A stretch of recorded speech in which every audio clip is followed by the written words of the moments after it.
This week on the 77% Street Debate. There is that spirit of addiction. There is something about it that you cannot stop, even though they eat your money. An addict will not agree that they are addicted because it is in their head. They don't even know what is happening. We earn from it. These people know. Let them not lie to you.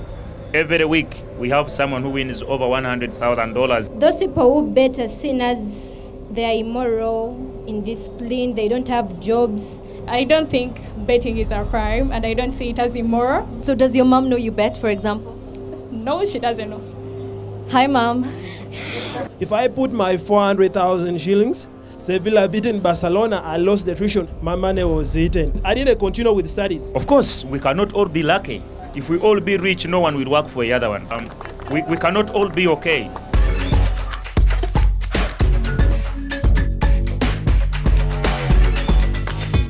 Hello and welcome back to the 77% Street Debate. This week we are in the bountiful capital of Uganda, Kampala. Now this city is littered with what people here call betting or gambling houses. And it's no wonder then that government is raking it big in tax revenues. But at what cost, with more and more young people relying on gambling as their only means of income. And so today we want to find out from the young people here, is gambling a net positive or negative for this society? And I want to begin with my friend Chris here, because earlier we were speaking, and despite the fact that here in Kampala the legal age for betting is 25, probably the highest in the world, you first came into contact with gambling when you were just 17.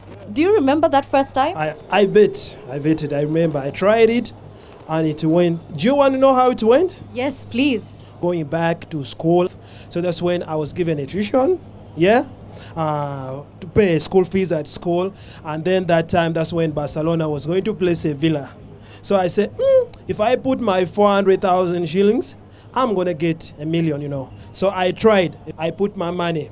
The game was done by 7 p.m. My money was eaten. Sevilla beaten Barcelona. I lost the tuition.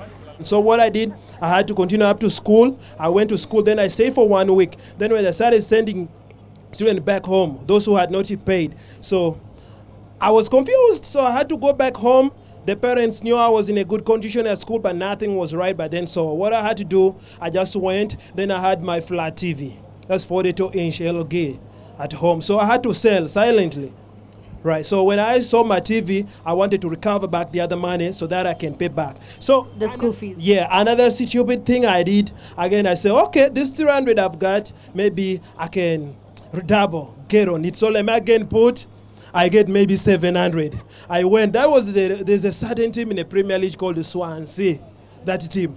So when I put Swansea to win so that I can win more money, again, I lost the money. So what I did, I got depressed. So my parents saw me, I was there stuck, I'm coward to go back to school. At home, they're asking me, why am I at home? So what I had to do, then they started understanding.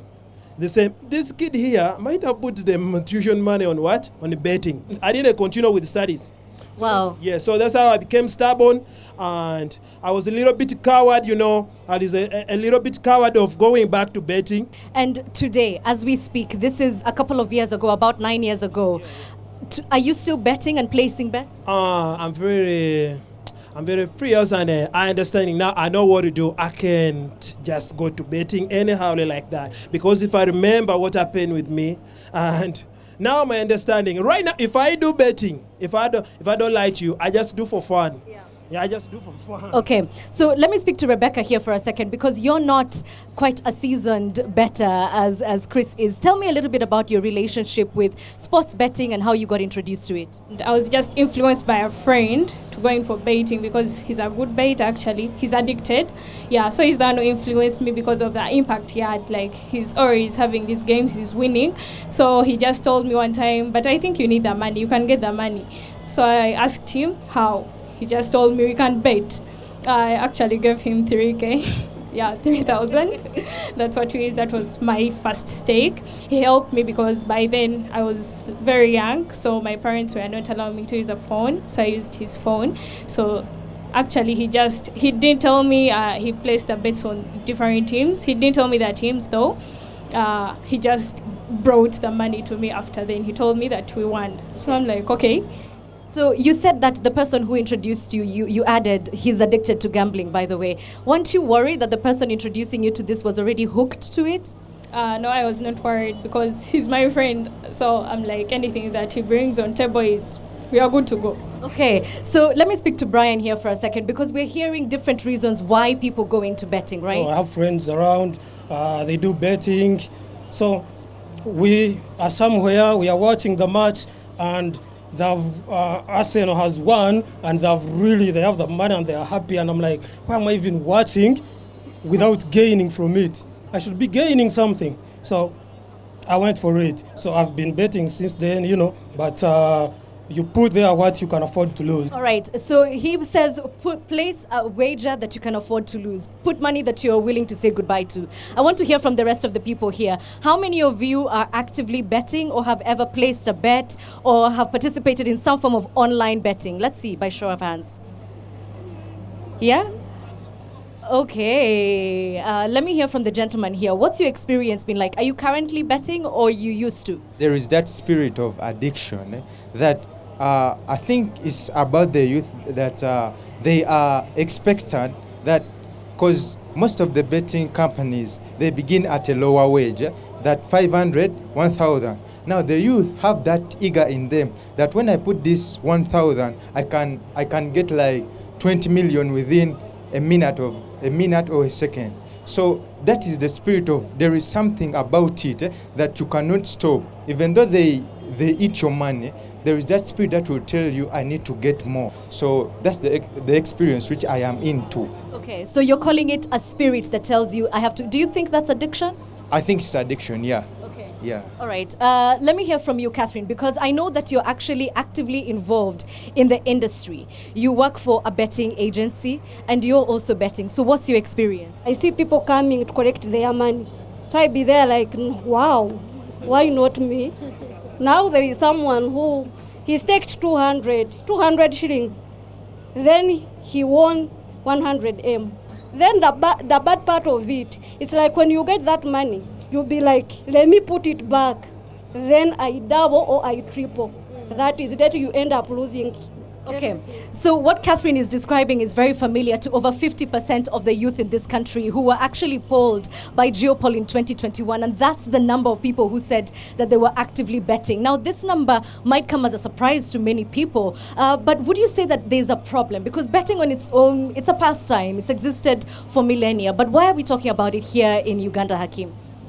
I think this debate does not happen in a vacuum. It really happens in a context that there is a lot of unemployment, there is a lot of underemployment, and then for those that choose to start businesses, how much are the rates, how much are the interest rates?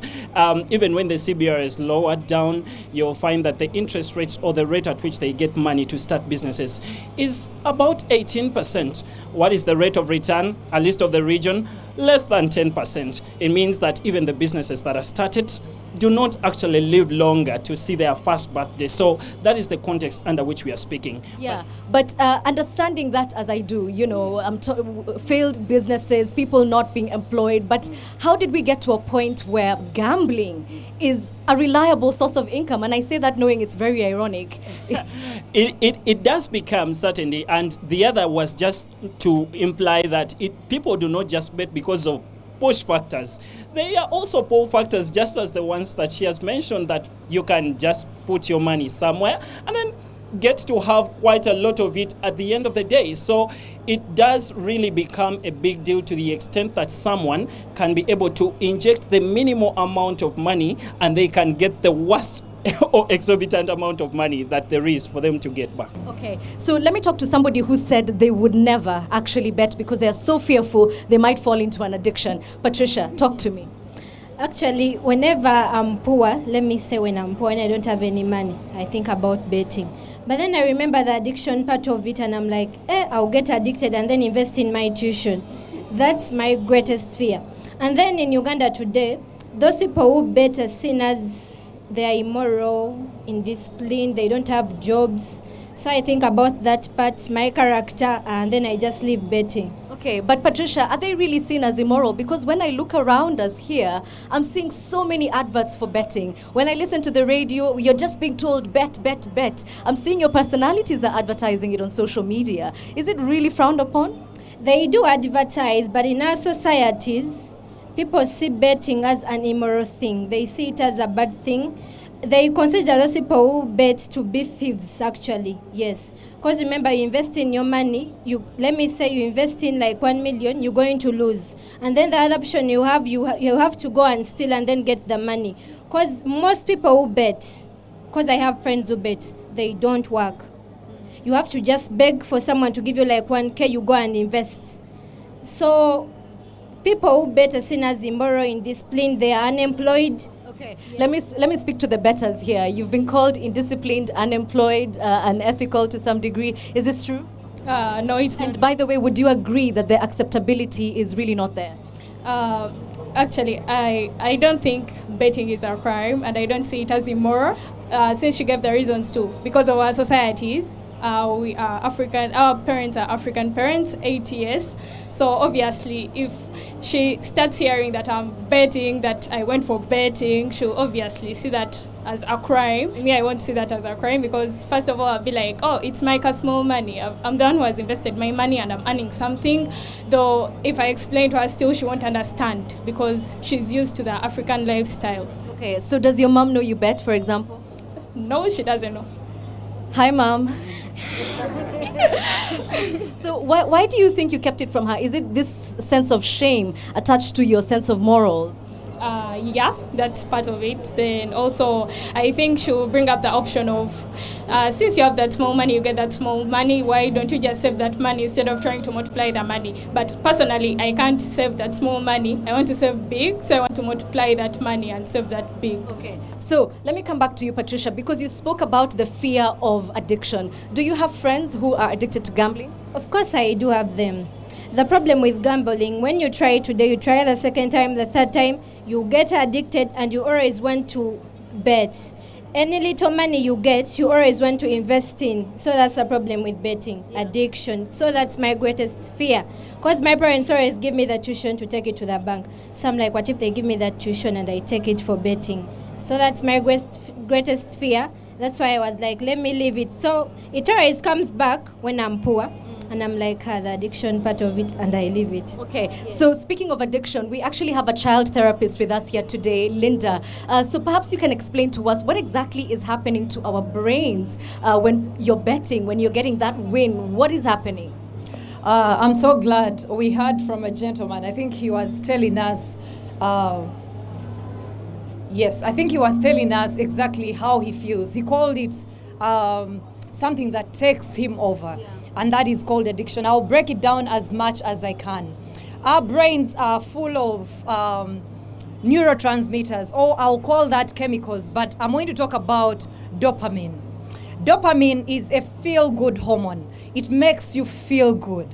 And we experience dopamine maybe if we are shopping, maybe if we are eating something good, or a reward.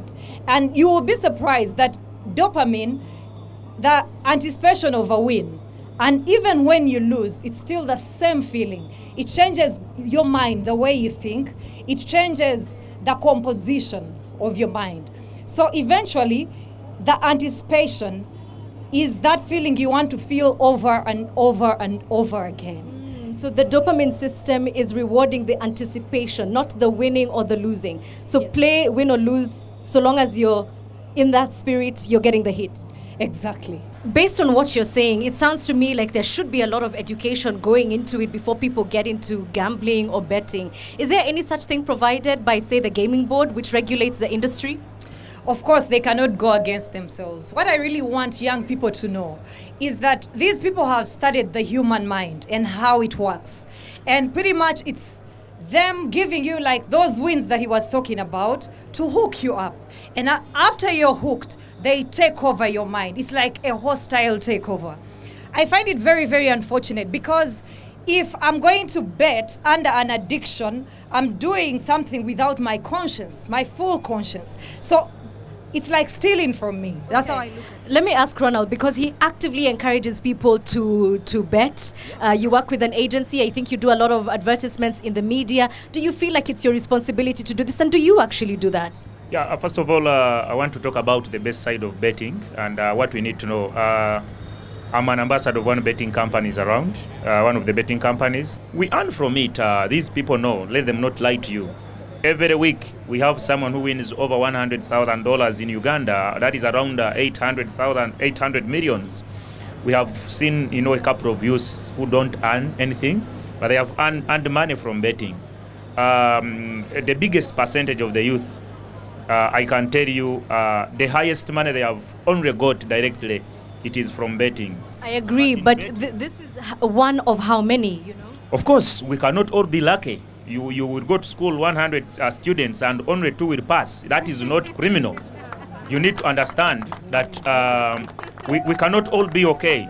If we all be rich, no one will work for the other one. Okay, but President Museveni was actually of a contrary opinion by saying that the taxes were flowing out of this country and they were not being used to reinvest back in this country. So what do the figures look like? We're talking about an industry that just crossed the 150 billion mark.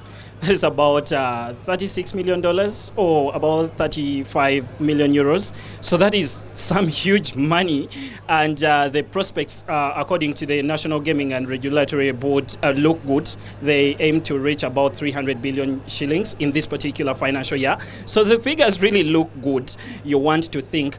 And on the contrary, I just wanted to, just a mini rebuttal to dopamine and this addiction, many things, and that is how economics works. It works with addiction. If I really love buying shirts, I will buy them. If I want buying suspenders, I will continue buying them. Does it mean that you have to do away with them? No. This is one of the sectors that are heavily regulated. We haven't. I mean, come on, let's speak frankly here. Heavily regulated. We just had 19, 17-year-olds were getting into betting houses. Let me hear from you here, Ronald. That's not right. Currently, you cannot open a betting company an account online without a national ID. And before they satisfy or activate your account, your ID should be showing you above 20. Okay, what about online gaming and gambling? That's what I'm talking about. The account, having an account on any betting company, whether online or not, you must be 25 years. These people who are telling you they are betting below 25 years, they are using other people's accounts, which is someone that the government cannot control. All right, so there's been some level of regulation, and that's what you were talking about. Yeah. So let's hear from Brian here, because we haven't spoken in a while. Do you think that the government needs to put tighter controls so that young people, as we said earlier, are not putting money down that they can't afford to lose? I think the government should put those controls, because younger people, they have a weaker mind, and then they are still in schools, so they need to be regulated there. So I think, to a great extent, there should be heavily regulated, especially for the young ones, to protect them. Linda, let me come back to you as adults, because we're also not insusceptible to addiction. What are some of the telltale signs? If maybe you used to bet a certain amount of money a week and then you increased it, what are the things that people can look out for? If you feel so compelled, you lack control. There is that urge that you feel. Then the second step would be, can you control that urge? If you cannot control that urge, and there are many bad consequences that are happening, but still you keep on going, it's time to understand that you need help. One more thing, allow me to talk as an educationist, because I'm that as well. I find it very unfortunate that a young population like Uganda, where over 77% of the population is below 24 years old, the catch for Uganda would be creativity, innovation. And we are sweeping off a whole generation with youth that don't want to use their brains. They just want to go the easy way. It's really unfortunate. Okay. Wow, so this whole idea of gambling being the easy way out is really seriously being reinforced. Before we come to the end of the discussion, let me hear some voices at the back. Anyone want to tell me something? I see a hand here. Yes, I want to comment on something which the gentleman has talked about, that someone can get 5 million, but you get that 5 million after what certain time. For example, you cannot tell me that you have been investing 2K, 3K, month in, month out, then at the end of a year is when you get your first win. So you can get your first win that you are getting 1 million, but when you calculate the amount you have been investing, you have invested like over 10 million, but they have rewarded you with this 1 million, and you become excited that today, I have won this. Yeah. But that's not the issue. When you sit down and analyze, it's way bigger. They are earning way bigger. Yeah, and by the way, that report that I spoke about earlier suggested that Ugandans are spending on average 12% of their income. Let's hear from some other people at the back here. Betting is like any other business on my thinking, because when you have to start a business, there are risks. So the same to betting people, there are risks, and those risks, they carry a certain percentage, positive and negative. It depends on how much you calculate. If you're in need of anything urgently, I advise you don't bet, but you bet what you can afford to lose. I have one example. I may not mention the name, but he's a rich person. He's here in Uganda, a place called Mbarara. For him, he's a Liverpool supporter. Whenever Liverpool is playing, he must bet. He must put a bet. Actually, I think, because myself, I've never seen any of his receipts, but rumor has it that he bets 1 million whenever Liverpool is playing. And you can imagine the whole season, how many matches Liverpool does it have to win? It has to win 70% of the matches that it has played the entire season. So that person is rich, he has buildings in Mbarara, is a successful person. That is what I can say. Okay, because we don't know this person, I can't investigate you about whether or not they have other sources of income. But let me hear from somebody else here. Yes, this is something like a personal understanding. Betting is either way. You either lose or win. So the addiction part comes when maybe you hear of a friend who has put a lot of bet, and then he gets a lot of money. Okay, so Chris, let me come to the front line as we conclude, because the rain is threatening to poop this party. So let me get some concluding remarks from you, Chris. Bet only what you can afford to lose, but at the same time they say bet big, win big. Which is it? Knowing what you know now. This thing, just to tell you the fact about this, it's good and it is bad. Yeah, it is good and it's bad. Okay, let's hear some concluding thoughts from our panel here. Ronald. Yeah, thank you very much once again. We need to understand that it is luck, and you cannot be lucky 100 times. It is even, there is a disclaimer, bet wisely. So it is not all about how much you've bet, how much you're staking on, or how many. It is all about staking or betting wisely. Bet on 1 game, bet on 2 games, bet on 3 games. You cannot risk 100 times. What am I trying to mean? The many youth that are crying, they just go to bet because someone has told her or him. But look here, do your research. Look at, for instance, how many times have Arsenal won this season? That is one. There is a club currently, it is called PSV.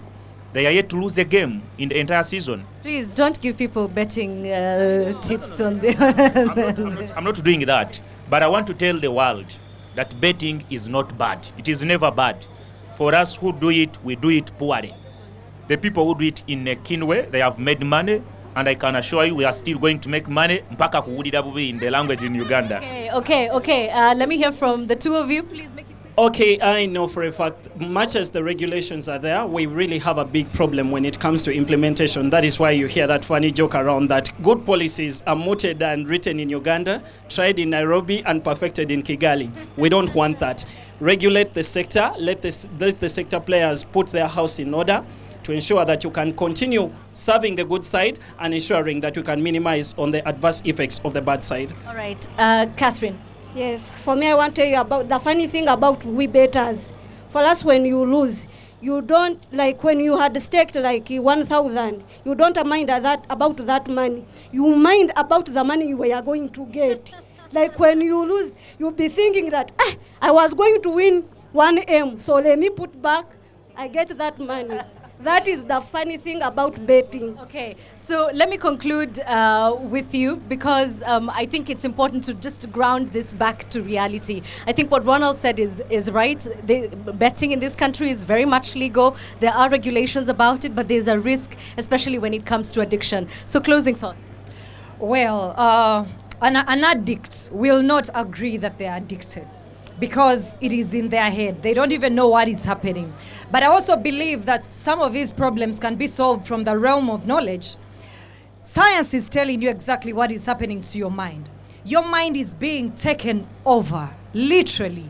We have seen cases where people die because of this. So if you can stand and still say that it's a good vice, yet we are losing youth to this vice, then your interests are in a different place. All right, at the beginning of this debate, I asked, do you think that gambling and betting is a net positive or net negative for Uganda? I want to see, do you think it's a net positive? Please raise your hands. Is it good for the country? Raise your hands. Is it bad for the country? Raise your hands. Whoa, I don't know. I don't know how to call that. But for the audience back home, I think you've seen the ayes have it or the nays have it. I'm not sure which is which. But you take your gamble. Thank you all so much for watching.